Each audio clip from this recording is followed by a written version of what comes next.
Bien, ya vamos estando todos, así que bueno, les voy a compartir entonces lo que estamos viendo. Les decía que en esta foto que se ve aquí de una toma de una radiografía, fíjense que en la parte inferior tenemos las referencias, ¿sí? Tenemos las referencias de que son cada uno de estos números que están aquí en la pantalla. Todo esto se ve en una radiografía. Fíjense que en el caso de las rayitas estas verticales, que está indicado con un número 3,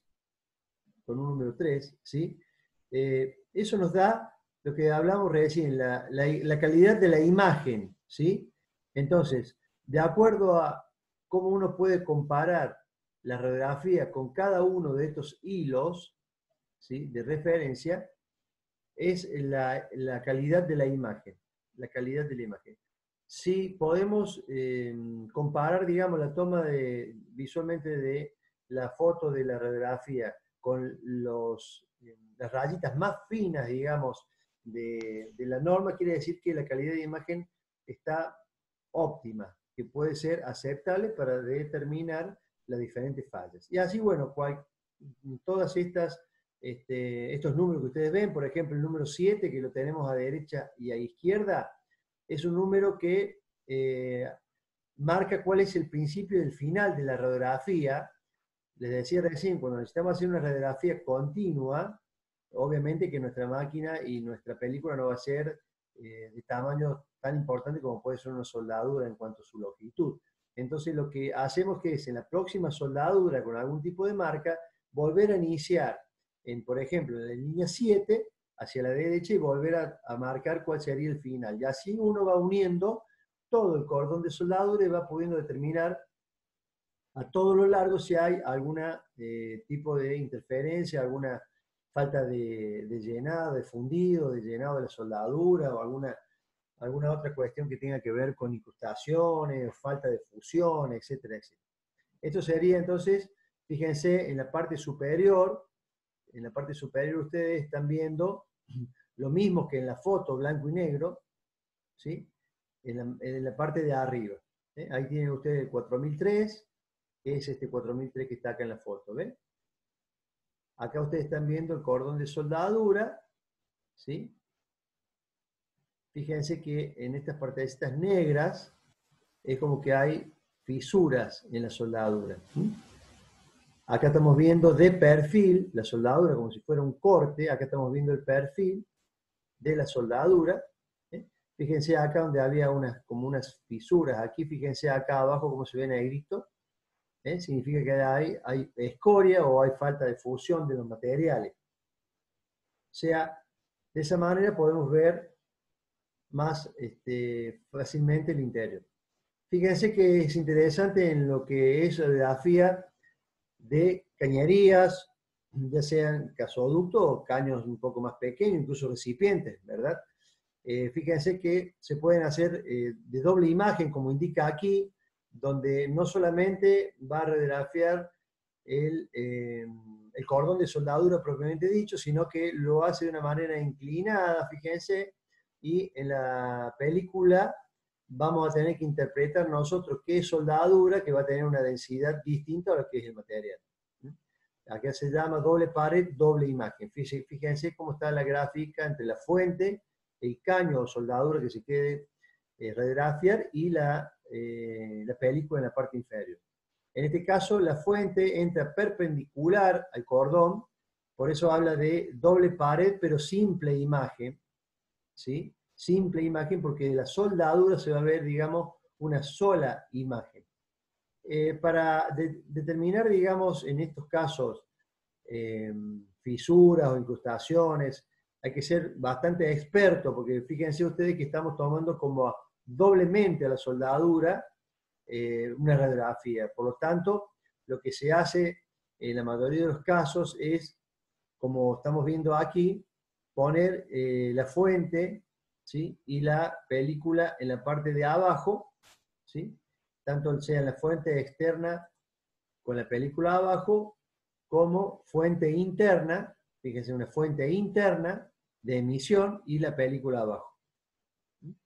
Se puede ir haciendo también que la película no esté con doble pared, sino que esté por debajo del tubo, sino que por el interior del tubo, ¿sí? Entonces vamos teniendo películas simples de cordón de soldadura, ¿ves? Simple imagen, con fuente externa y película interna. Lo mismo ocurre en este otro caso, también es una imagen simple. En este caso, fíjense que tenemos también una fuente interna de emisión y las placas fotosensibles le hemos puesto todo por el lado externo. En este caso se hace una toma de radiografía de todo el cordón simultáneamente. La emisión se hace en todos los sentidos y la placa radiográfica, como están abrazando toda la cañería en la zona de la soldadura, queda impregnada ahí la imagen del cordón de soldadura en toda la película. Después hay que sacarla y analizar una por una. Por supuesto que cada una de estas películas tendrá un número y un inicio y final de cordón para, como les decía recién, ir uniéndolo a cada uno de esas radiografías y tener una perspectiva completa del cordón de soldadura, ¿sí? Algunos defectos, grietas, falta de penetración, quemaduras, fisuras, porosidades, falta de fusión, escoria atrapada, entre otros de los defectos que podemos determinar con la radiografía. Líquidos penetrantes, voy a ir un poquito más rápido, es lo mismo que le decía recién. Fenómeno de capilaridad, es importante la cualidad que tenga este líquido de capilaridad porque esto tiene que ver con la adherencia de los líquidos penetrantes a la superficie, ¿sí? Acá tenemos los tipos de tintas fluorescentes o coloreadas, ¿sí? Para que se haga más o menos detectable las fisuras, ¿sí? Bueno, este es el procedimiento de aplicación, limpieza, aplicación de líquido del polvo revelador, etcétera, etcétera. Bien, bueno, vamos a dejar esta parte.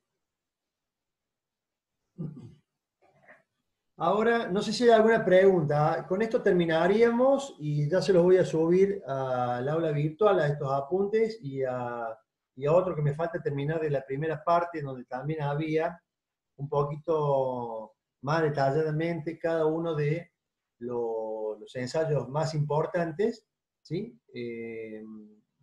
Lo tengo más detallado, pero todavía no lo terminé de pasar. Pero esto que hemos visto también se lo voy a poner en la aula virtual. No sé si tienen alguna pregunta de ensayos no destructivos. Bien. Acuérdense, si tienen alguna duda o por allí después de las clases se le plantea algo, utilicen el foro y me mandan un mensaje para que lo podamos ver allí y contestar. Yo aquí, en este curso, bueno, conozco por nombre a algunos que sí han sido mis alumnos y otros que creo que estuvieron cursando en el año que yo no di clases, sino que me fui de viaje.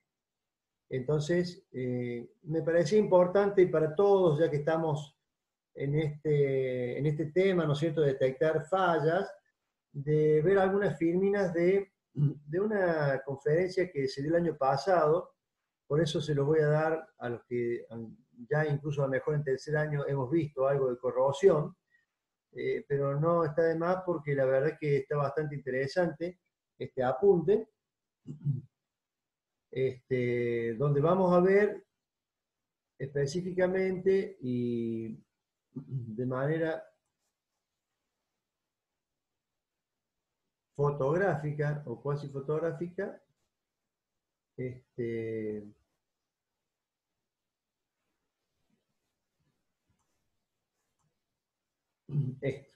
Es un seminario que se dio en la tecnológica que posiblemente este año... ¿Están viendo la pantalla? No.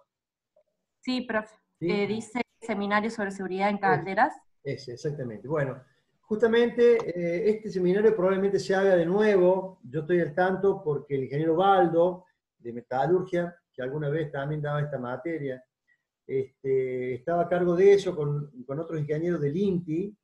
Dieron una linda charla, unas conferencias sobre materiales, también entraba ensayo no destructivo, entraba corrosión, y posiblemente lo vuelvan a dar. Seguramente que en esta modalidad virtual, ¿no? Si lo llegaran a dar, obviamente que lo voy a invitar para que lo puedan ver, porque hay gente de mucha experiencia que incluso participan activamente con grandes grupos y obviamente de Argentina, en todo lo que tenga que ver con las actualizaciones de las normas, por ejemplo, las normas ASME que permanentemente se van actualizando. Bueno, toda esta gente pertenece a esos grupos de trabajo, así que saben un montón. Y particularmente el ingeniero Baldo, en el INTI, trabaja en corrosión, es especialista en corrosión. Les quería, bueno, pasar algunas de estas fotos y algunas cosas, refrescando un poco en la memoria a algunos que lo tuvieron. El año 2018, que yo no estuve, bueno, no sé cuál fue la profundidad que lo dieron, no sé si incluso lo dio Gastón o lo dio otro profe que fue a darle una mano a Gastón, pero bueno, como no sé qué profundidad se lo dio, y a mí me parece que el ingeniero químico tiene que prestarle mucha atención a este tema de la corrosión porque es un tema importantísimo, se da permanentemente, la química justamente es un proceso químico el que se da, por lo tanto deberían conocerlo bien y, ¿por qué no?, tratar de ahondar un poquito más y de especializarse. No hay mucha gente en este tema.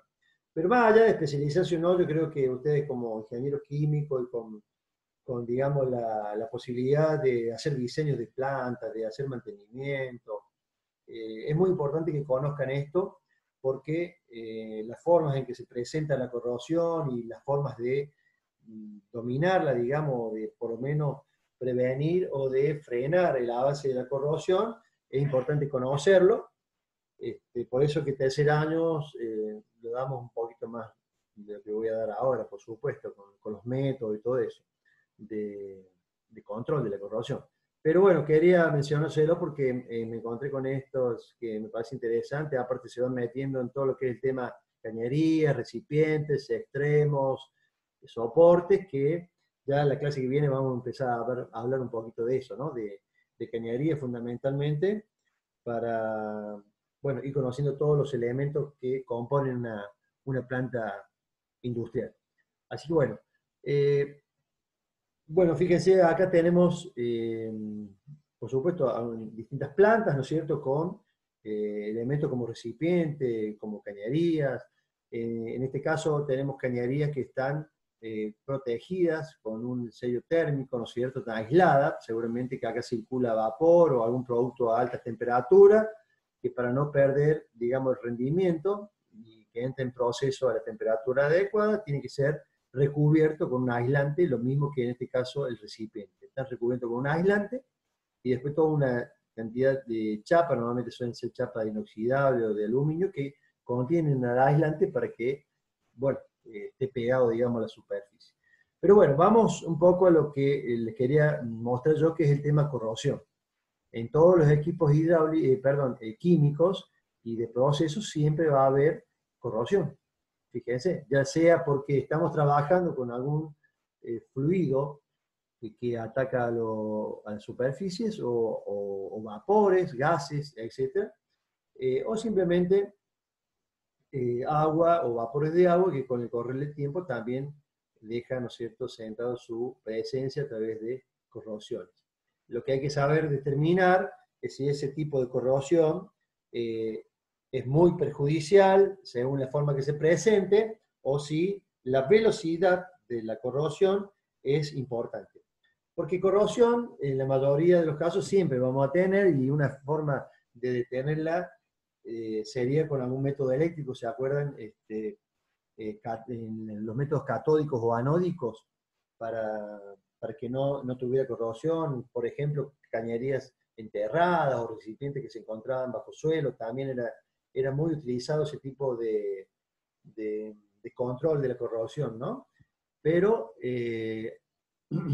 pero bueno, hay que ver si puede ser factible y en dónde aplicarlo. Bueno, esta es una serie de recipientes, también de calderas, ¿no es cierto?, donde muchos elementos, por ejemplo, que están sometidos a la llama, de la caldera, ¿no es cierto?, para que caliente el fluido que circula por el interior del intercambiador, esos elementos se oxidan fácilmente, porque la llama normalmente es un elemento oxidante, o sea que son cañerías que tienen una corrosión, pero quizás de una manera uniforme, como habíamos denominado algunas corrosiones que no son peligrosas, se denomina uniforme, que es una capa constante, de espesor constante alrededor del elemento que va con el tiempo comiendo parte de ese material, pero lo hace en un tiempo importante, y obviamente que vamos a calcular nosotros los elementos para que duren, y normalmente lo que se hace, según la norma, establece un sobreespesor por corrosión. Cuando determinemos un espesor de cañería o espesor de recipiente, le vamos a aumentar un espesor por corrosión, justamente para que tengamos en cuenta digamos, el daño que le va ocasionando. Y no siempre es necesario que coloquemos inoxidable, porque es súper costoso. Simplemente con que determinemos el espesor y le demos un tiempo de vida útil que sea la adecuada para lo que queremos, es suficiente. Entonces, comerá la corrosión parte de ese material, pero no va a seguir siendo útil porque vamos a hacer un cálculo del espesor teniéndolo en cuenta. Bueno, esto es un poco algunas de las fotos que les decía yo de lo que son las instalaciones. Recipientes, obviamente que estos normalmente son recipientes de acero inoxidable, por eso que son, se nos nota así de esa manera brillante, ¿sí? Pulido siempre.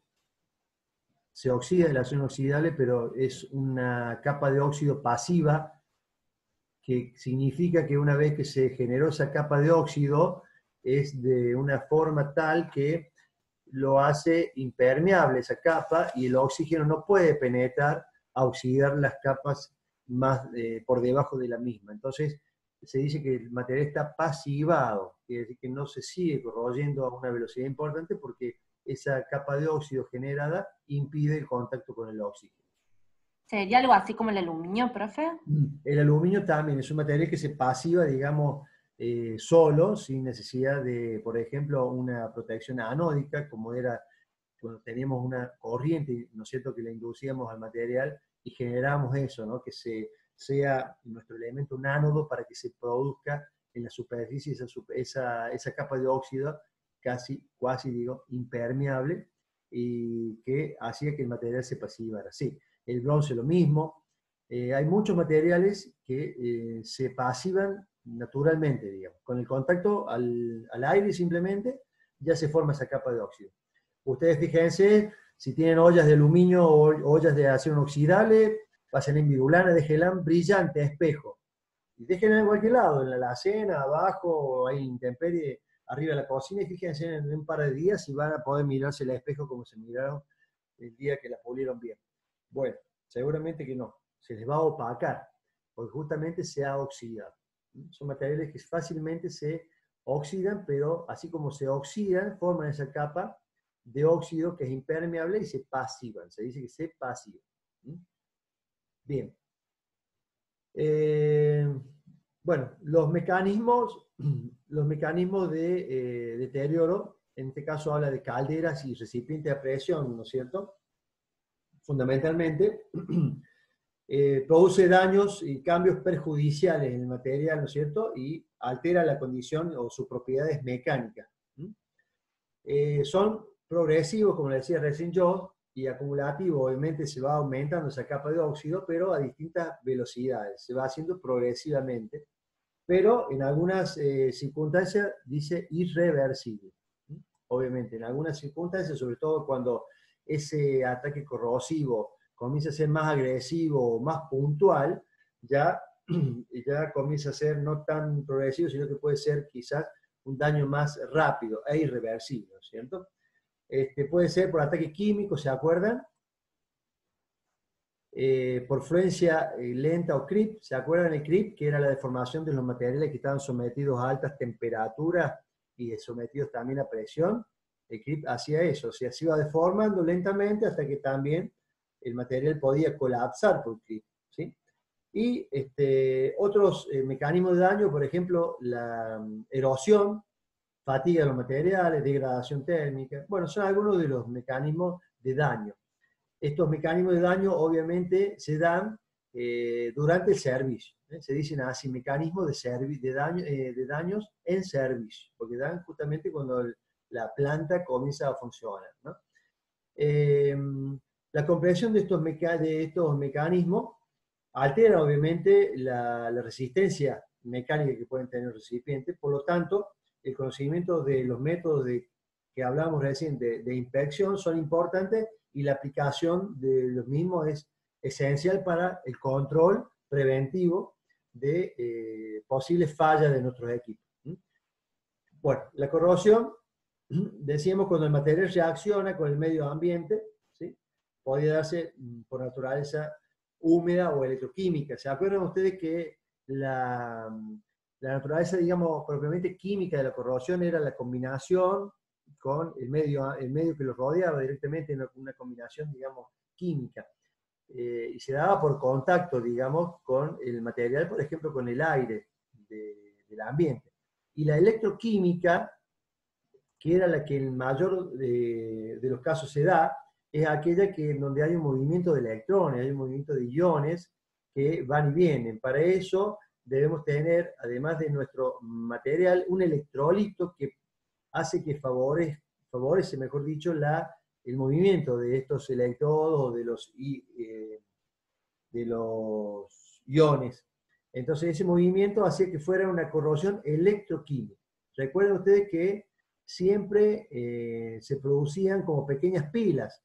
Ustedes se acuerdan cuando seguramente tuvieron en física las pilas, cuando teníamos una parte que un electrodo se corroía y el otro se reducía. Bien, entonces era un proceso electroquímico eso. Entonces aquí ocurre lo mismo, se forman pequeñas pilas positivas y negativas en la superficie del material y va generando pilas. Entonces hay una de las partes de esta que pasa a ser el ánodo, que se va a corroer, y otro va a ser el cátodo, ¿sí? Acá hablamos entonces de reacciones electroquímicas o químicas directas. Y las apariencias uniformes o localizadas serían los dos extremos. En el caso de la uniforme, como les decía recién, una capa muy constante, uniforme, de materia degradada, ¿no es cierto?, oxidada en toda la superficie metálica, que lo hacía de manera lenta, progresiva. Era de las menos perjudiciales, porque sabíamos nosotros por el material que es y la velocidad de corrosión que tiene, por lo tanto podemos determinar cuánto aproximadamente de espesor por año va disminuyendo mi material. Entonces podemos prever que tener suficiente espesor de pared para resistir las presiones necesarias, ¿sí? Y después tenemos algunas otras, como corrosión galvánica, que se daba cuando había dos materiales de distinto potencial eléctrico. Entonces se formaba lo que decía recién yo, una pila. Entonces, como los dos son de diferentes potenciales, hay una transferencia de corriente de uno a otro, ¿verdad? Entonces hay una corrosión que se llama galvánica. Justamente el método galvánico es por eso, porque hay contacto de dos materiales de diferentes potenciales eléctricos. Fíjense cómo se da en estos lugares donde hay tuercas, quizás tenga arandelas allí. Fíjense cómo hay una corrosión más localizada en esos lugares.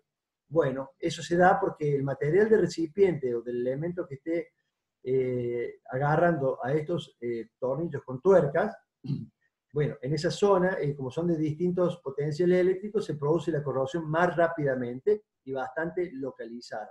Para eso lo que hay que hacer, supongamos que en este caso fuera la tuerca de otro material, lo que se hace es poner un material que haga contacto con el otro material que fuese aislante, que puede ser algún plástico o alguna goma, algo que evite el traspaso de corriente de uno a otro. Esa era la forma galvánica. Por erosión, como la palabra dice, el movimiento del fluido, del gas, con incluso algunas impurezas que puede llevar en su interior, produce la erosión interna del material. Esto obviamente que nosotros no lo vamos a ver a no ser que desarmemos algún caño en alguna de las paradas y podemos observar internamente cómo están. De todas maneras, la disminución de espesor por corrosión lo podemos detectar con un no destructivo midiendo el espesor a través de de una radiografía o de un ultrasonido, podemos ir detectando que, digamos, cantidad de material por erosión ha sido sacado, ha sido erosionado de la pared de nuestro recipiente o de nuestra cañería, por ejemplo. Se da mucho en cañerías. Fíjense, estos son algunos rastros de la erosión, siempre por la velocidad que traen los fluidos y algunas impurezas en su interior, o justamente a lo mejor su composición. En su composición tiene agentes, digamos, sólidos. Se da mucho en las curvas, cambio de dirección, donde ese material choca por la inercia contra el codo en este caso, y comienza a degradar el material en manera de erosión. Fíjense unas paletas de algunas turbinas, fíjense cómo han sido comidas por la erosión. Son algunos de los daños producidos por la corrosión combinada con la erosión. Bueno, corrosión en rendijas, esto se da justamente en algunos intersticios, en algunas fisuras, en algunos asientos en contactos de bridas con los bulones, de bridas con las juntas, ¿sí? O sea, en algunos intersticios se comienzan a crear algunas fallas del material y se produce una rendija, y es una corrosión localizada también, una de las más graves, porque esas fisuras, al ser puntiagudas, acumulan altas tensiones en esa parte puntiaguda, y esas tensiones pueden ir creciendo y puede desatarse ahí la fatiga del material y romperse en ese lugar. Otro de los mecanismos, por ejemplo, se da por acumulaciones de iones, acidez en los intersticios, la acidez obviamente que ataca de manera corrosiva a los materiales, ¿sí? Agotamiento del inhibidor. Recuerden que los inhibidores eran esos elementos que se colocaban en el caso de los fluidos que eran corrosivos. Justamente se colocaba inhibidores para inhibir esa función, ese ataque que producía los materiales. Se colocaba inhibidores, pero si ese inhibidor de alguna manera se evaporaba o se colocaba en algunas dosis no correctas, es decir, que en algún momento se queda sin combinación ese fluido perjudicial sin el inhibidor, obviamente que lo ataca más fuertemente. Fíjense, en este caso, entre tuerca y arandela, ha habido, por más que en este caso la arandela y la tuerca pueden haber sido del mismo material, no había diferencia de potenciales, pero en el contacto, que se llama intersticio, comenzó una pequeña oxidación, y fíjense cómo se ha ido oxidando todo el lugar que hacía contacto la tuerca. Bien, algunos otros lugares puntuales de soldadura, en este caso, de caños. Por picadura, esta es de las formas más perjudiciales. En el caso de picaduras, es una forma puntiaguda, muy pequeña, pero muy dañina, de las más perjudiciales porque el material comienza a fisurarse de una manera muy rápida en lugares puntiagudos, y la corrosión avanza rápidamente. Al avanzar rápidamente y esa fisura penetrar el material, nos está dejando sin superficie suficiente resistente ante la presión interior. Si se corta, le damos unos minutitos más para que pueda terminar por lo menos con esto. Así que nos quedan 10 minutos. Si se nos corta, volvemos a abrir de nuevo el aula y terminamos con esto.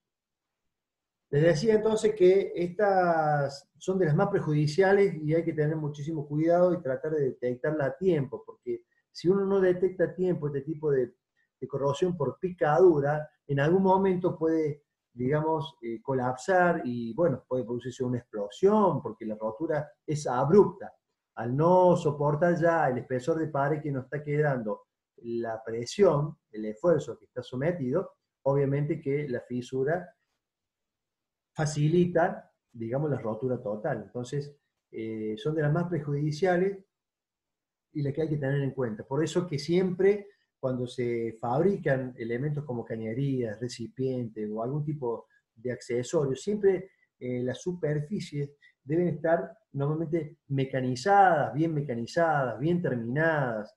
Hasta en algunos casos se utilizan pulidos para evitar que cualquier raya de alguna herramienta o algún incluso golpe que puede dársele ocasionalmente y de manera, por supuesto, sin querer, en alguna parte de la cañería, ese puede ser un inicio de una corrosión puntiaguda, de la que hablamos, por picadura. ¿Sí? Fíjense, aquí tenemos algunos casos de algunas fallas o algunos fotos de picadura. Fíjense ustedes cómo en este cráter, digamos, que se ha formado, obviamente que esto está ampliado, ¿no es cierto? Pero fíjense de qué manera localizada, porque ciertamente es mejor relativo a que si esto es un tamaño de un recipiente, esto no es nada. Y fíjense que para abajo cuánto comió de material relativo a lo que es una especie de cráter, ¿no? Entonces, lo importante es eso, detectar este tipo de picaduras con tiempo. Se puede solucionar, como les decía anteriormente, o directamente se puede prevenir y decir, bueno, esta cañería o este recipiente que estaba previsto que funcionara 10 años, bueno, me parece que a los 5 años lo vamos a tener que dar de baja. Vayan preparando otro nuevo.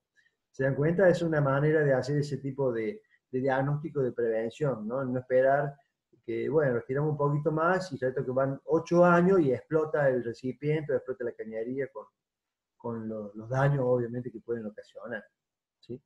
Y corrosión en línea, justamente hay materiales en donde las picaduras se pueden concentrar justamente en una línea. Por ejemplo, en materiales que han sido laminados, por ejemplo, ¿no? Puede ser que esa falla interna del material se dé a lo mejor en una línea de laminación. Entonces aparecen muchas de estas picaduras conectadas entre ellas, ¿verdad?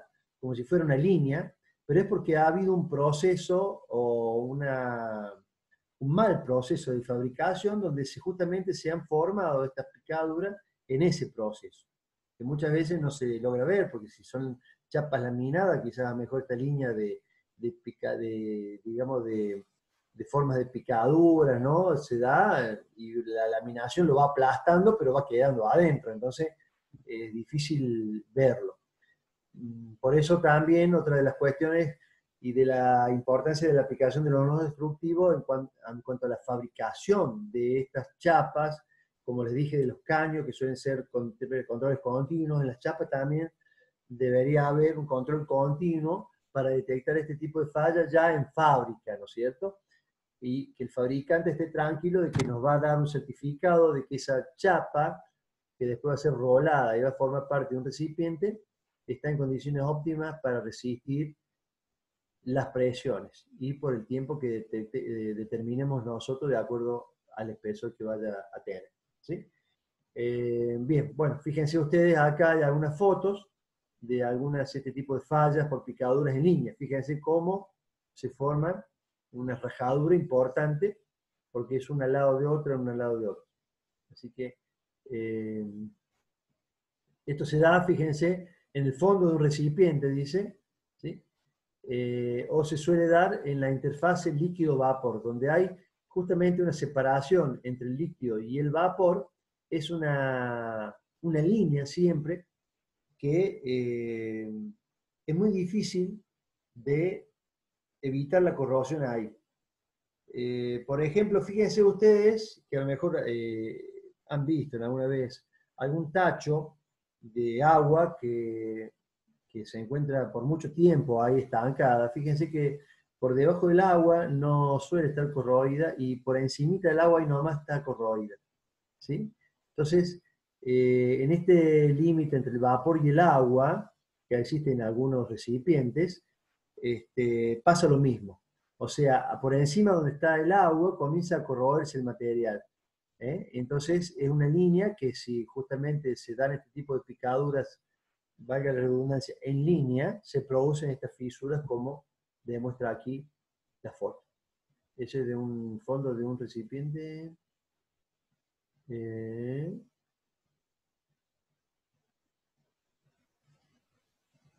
fondo de un recipiente. Me parecía que no hablaba de qué tipo de recipiente era. No, el fondo de un recipiente, muy, muy general. Bueno, esfoliación, ¿sí? Es otro tipo de corrosión que se da a veces subsuperficialmente.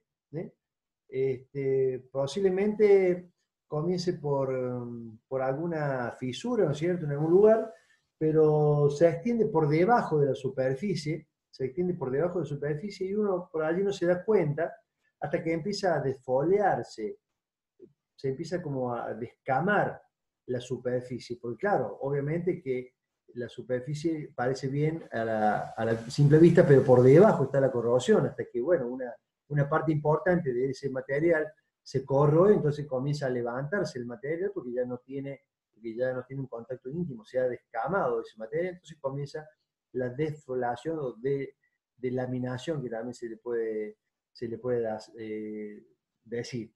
O tipo hojaldre, también se le pueden detectar por eso. Comienza como un criollito de hojaldre, ¿no es cierto? O una torta de hojaldre, así comienza a descamarse. Eso es porque la corrosión penetra por algún punto, alguna fisura, y en vez de corroerse en la superficie, va por dentro del material. Hasta que, bueno, se comienza a formar ampolla y después se empiezan a caer los pedazos del material. Es también bastante perjudicial porque así como eh, puntualmente penetra y se va paralela a la superficie con una velocidad importante, también puede irse con velocidad importante hacia adentro del espesor. Por lo tanto, empieza a disminuir nuestro espesor de pared, ¿verdad? Bien. Ataque selectivo, otra forma de, de ataque químico, ¿no es cierto? Se produce un metal cuando se da en materiales porosos, sobre todo en materiales que tienen pobres propiedades mecánicas. Quiere decir que son materiales que no son resistentes. Si las propiedades mecánicas son bajas, como dice acá, pobres, estamos hablando de un material bastante bajo en carbono y ni hablemos en aleantes. O sea, esto es un material bastante barato, digamos, y bueno, obviamente que se corroe más fácilmente. Recuerden ustedes que hay materiales que son más o menos resistentes a la corrosión de acuerdo a la composición química que tienen, ¿no es cierto? O sea, los aleados, ¿sí?, es decir, que son con base carbono de algún otro tipo de aleación, ¿no es cierto?, como molibdeno, manganeso, van mejorando sus cualidades. Los que mejores le mejoran son, por ejemplo, las aleaciones que tienen un poco de cobre, las que tienen níquel, las que tienen cromo. Así llegamos a los altamente aleados, que son los ácidos inoxidables, que contienen mucho cromo y níquel. No sé si se acuerdan ustedes en la proporción 18-8. 18 de cromo y 8 de níquel, era la proporción del ácido inoxidable más utilizado, y que tenía unas cualidades con respecto a la corrosión muy buenas. O sea, era un inoxidable, como le decía recién, de mucho uso por las características y la resistencia a la oxidación que tiene. Si se nos corta, volvemos a abrir el aula, ¿no es cierto? Bueno, volviendo a otro tipo de corrosión de ranurado. Son